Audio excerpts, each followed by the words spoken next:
Programang ito ay rated SPG. Striktong patnubay at gabay ng magulang ang kailangan. Maaaring may masiselang tema, lengguwahe, karahasan, sexual, horror o droga na hindi angkop sa mga bata. Mga kapamilya, narito ang mga pinakamainit na tagpo sa FPJ's Batang Quiapo. Tuluyan na ngang lumiliit ang mundong ginagalawa ni na David at Rigor, at dahil nahihirapan na si David at hindi na rin pulis itong si Rigor, ay mapipilitan silang maging snatcher sa Quiapo. At dito nga magsisimula ang lahat. Upang hindi makilala ay tatakpan ni Rigor ang kanyang muka at papasok siya sa isang pampasaherong jeep. Magagawa niyang hablutin ang bag ng isang ale. Ngunit malas niya dahil sa mga oras na yon ay may mga rumorondang kapulisan sa lugar kung saan niya ginawa ito. Kaya dito makikipagpatintero siya sa mga dati niyang kabaro.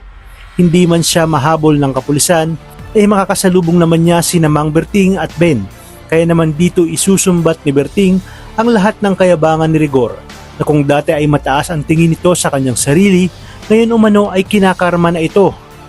Sa kabilang banda, hindi halos matanggap ni Fatima ang sinapit ng kanyang kapatid dahil nagawa niyang ibenta ang kanyang laman para sa kanyang Kuya Kaloy.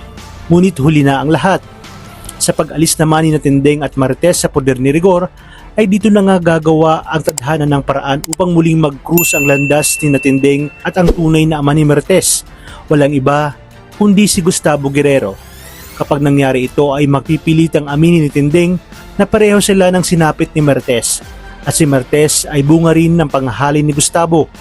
Dating kasambahay si Tindeng ng mga Gustavo at nahulog sa kanya si Gustavo.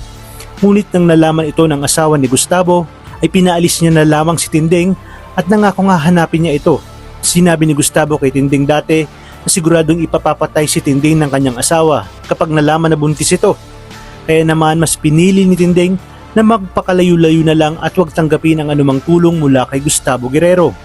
Ngunit ano kaya ang gagawin ni Gustavo sakaling mag-cruise ang kanilang landas? Yan ang ating pakatutukan.